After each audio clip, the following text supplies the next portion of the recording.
नमस्कार दोस्तों, नाम विजय सिंह, रहने वाला कुरुक्षेत्र से हूँ।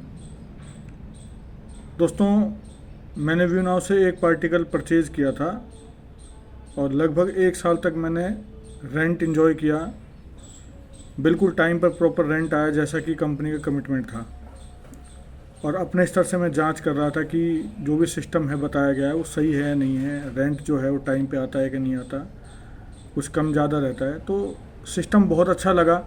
और दूसरी सबसे बड़ी बात यह थी कि देश के विकास के अंदर ये कंपनी जो है एक अहम रोल अदा कर रही थी, क्योंकि आने वाला जो ज़माना है, जो समय है, वो आईटी का है, टेक्नोलॉजी का है।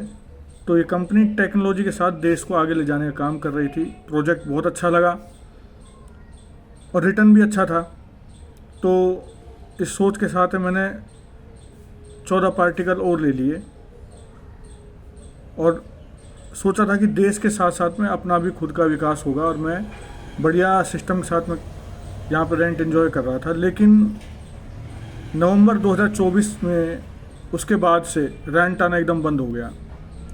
जब पूछा लोगों से ऑफिस में आके तो पता चला कि ईडी जांच कर रही है और जांच के बाद में रेंट प्रॉपर तरीके से आ जाएंगे।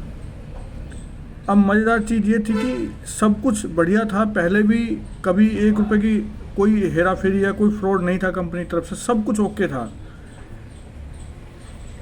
और ऐसा कहा जा रहा है कि ईडी फ्रॉड ना हो इसके लिए जांच कर रही है। अब बात ये समझ में नहीं आ रही है कि फ्रॉड तब हुआ या अब हुआ, क्योंकि टाइम पर हमारे पास सब कुछ रेंट वगैरह सब कुछ सही आ रहा था जैसा कंपनी के ने बताया था। लेकिन हमारा रेंट आना कब बंद हुआ? जब पता चला कि ईडी की जांच हो रही है, रेड पड़ रही है, तो उसके बाद हमारा रेंट आना बंद हो गया। ठीक है, मैं एग्री हूँ कि जांच होनी चाहिए क्योंकि बहुत बड़े पैसे का मैटर है, सब कुछ है।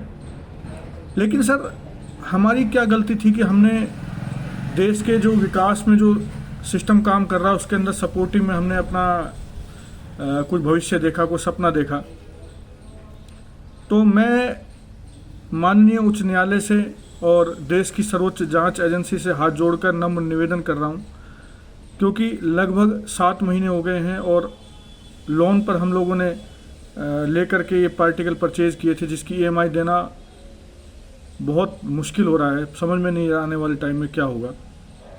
तो जांच एजेंसी से और माननीय उच्च न्यायालय से निवेदन है कि इस विषय को गहनता से देखें और कुछ निर्णय जल्दी ले, क्योंकि हम जैसे, मैं अकेला नहीं हूँ, मुझ जैसे 1 लाख परिवार जुड़े हुए हैं और सबकी वो कहते हैं ना कि खाने के लाले पड़ रहे हैं, समझ में नहीं आ रहा, बाहर निकला नहीं जाता, लोग तरह तरह की बातें कर रहे हैं। क्योंकि हम लोगों ने देश के विकास के लिए अपना जो भूमिका थी वो निभाने की कोशिश करी थी और अपना सोचा था कि कुछ अच्छा हो जाएगा, लेकिन उसकी ये इतनी बड़ी कीमत अदा करनी पड़ेगी ये सोचा नहीं था। और अब शायद स्थिति कंट्रोल से भी बाहर है, अब पता नहीं आगे क्या होगा।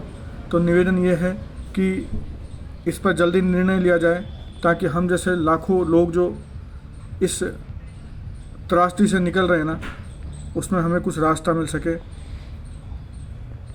धन्यवाद।